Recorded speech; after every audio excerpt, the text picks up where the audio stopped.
انسان جو اپنے بیٹے کو وصیت کرتا ہے وہ اس کے تجربات کا نچوڑ ہوتی ہے اور کمال محبت کے ساتھ اس کی سراسر بھلائی مقصود ہوتی ہے، اور باپ وہ وصیت اپنے بیٹے کو کرتا ہے، اور یہاں وصیت کرنے سے قبل کتنے پیار بھرے انداز میں، یا بنیا، اے میرے پیارے بیٹے، احفظ انی اربعن و اربعن، میں تمہیں 4 چیزیں بیان کرتا ہوں اور 4 چیزیں اس کے ساتھ جڑی ہوئی ہیں، تو یہ 8 چیزیں تم یاد کر لو۔ لا یضرک ما عملت معہن، اگر یہ تیرے عمل کا حصہ بن جائیں تمہیں زندگی میں کبھی نقصان نہیں ہوگا، زندگی میں تم شر سے بچے رہو گے، برائی سے بچے رہو گے، نقصان سے بچے رہو گے، تمہارا باطن تمہارا ظاہر اچھا رہے گا اگر ان 4 چیزوں کو 4 چیزوں کے ساتھ جوڑ کر کے اپنے عمل کا حصہ بنا لو۔ فرمایا ان اغنى الغناء العقل، سب سے بڑا غنا، سب سے بڑی دولت مندی، سب سے بڑی ثروت عقل ہے۔ اگر کسی کو عقل کا رزق دیا گیا ہے تو وہ سب سے بڑا دولت مند ہے۔ اگر اس کے پاس مال و متاع بہت سارے ہیں لیکن بے وقوف ہے تو وہ دولت مندی نہیں ہے۔ وَأَكْبَرُ الْفَقْرِ الْحُمْقُ، اور سب سے بڑا فقر اور سب سے بڑی محتاجی جہالت ہے۔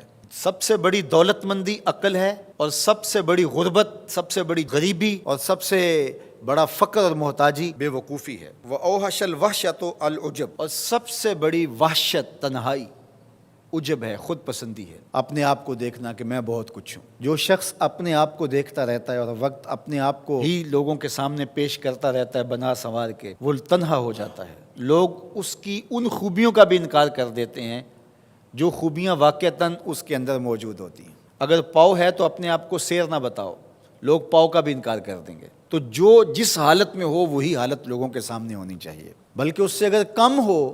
شیخ سعدی نے ایک بڑی خوبصورت بات لکھی کہ تم برے ہو لوگ تجھے نیک سمجھیں یہ بری بات ہے، لیکن تم نیک ہو اور لوگ تجھے برا سمجھیں تو کوئی فرق نہیں پڑتا، تم اللہ کی نظر میں نیک ہو۔ اس لیے تم اگر سیر ہو اور لوگ تمہیں پاؤ سمجھے تو کوئی فرق نہیں پڑتا، لیکن اگر تم اپنے آپ کو پیش کر رہے ہو تو لوگ تمہاری اس حیثیت کا بھی انکار کر دیں گے جو تمہیں حاصل ہے۔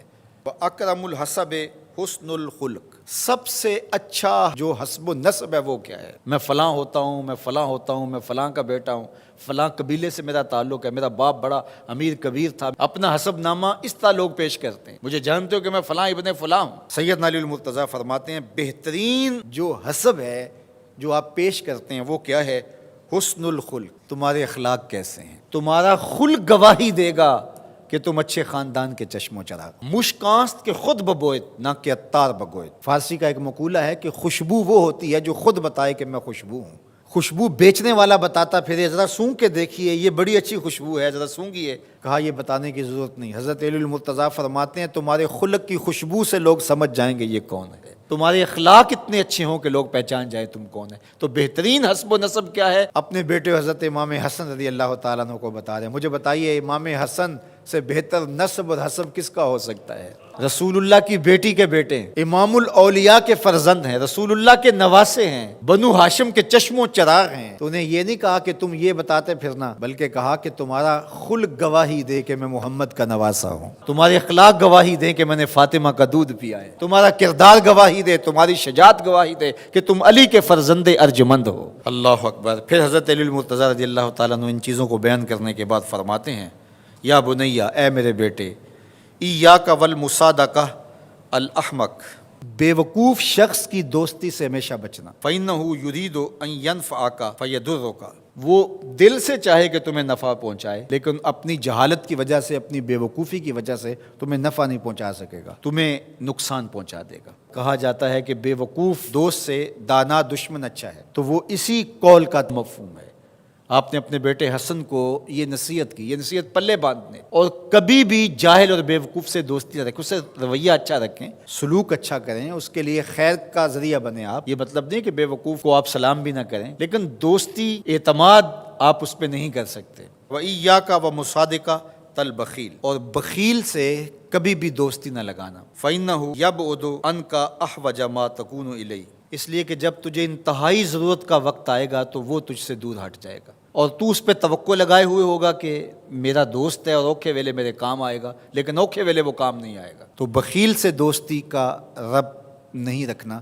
وَإِيَّاكَ وَمُصَادَقَةَ الْفَاجِرِ، بدکار شخص سے کبھی دوستی نہ رکھ، برے شخص سے کبھی دوستی کا رشتہ نہ جوڑنا۔ فَإِنَّهُ يَبِيعُكَ بِالطَّافَةِ، جو فاسق و فاجر ہے، برا شخص ہے، بدکار ہے، اس سے دوستی نہ رکھنا، اس لیے کہ وہ بہت تھوڑی قیمت میں تجھے بیچ دے گا۔ اور آخری بات، وَإِيَّاكَ وَمُصَادَقَةَ الْكَذَّابِ، جھوٹے آدمیوں سے کبھی دوست نہیں رکھنا۔ فَإِنَّهُ كَالسَّرَابِ يُقَرِّبُ عَلَيْكَ الْبَعِيدَ وَيُبْعِدُ عَلَيْكَ الْقَرِيبَ، وہ بعید کو تجھے قریب دکھائے گا، قریب کو تجھے بعید دکھائے گا۔ جو چیز قریب ہوتی ہے، جو سراب ہوتا ہے تو دور سے پانی دکھائی دیتا ہے، لیکن جب قریب جا کے دیکھتے ہیں تو سراب ہوتا ہے، پانی نہیں ہوتا۔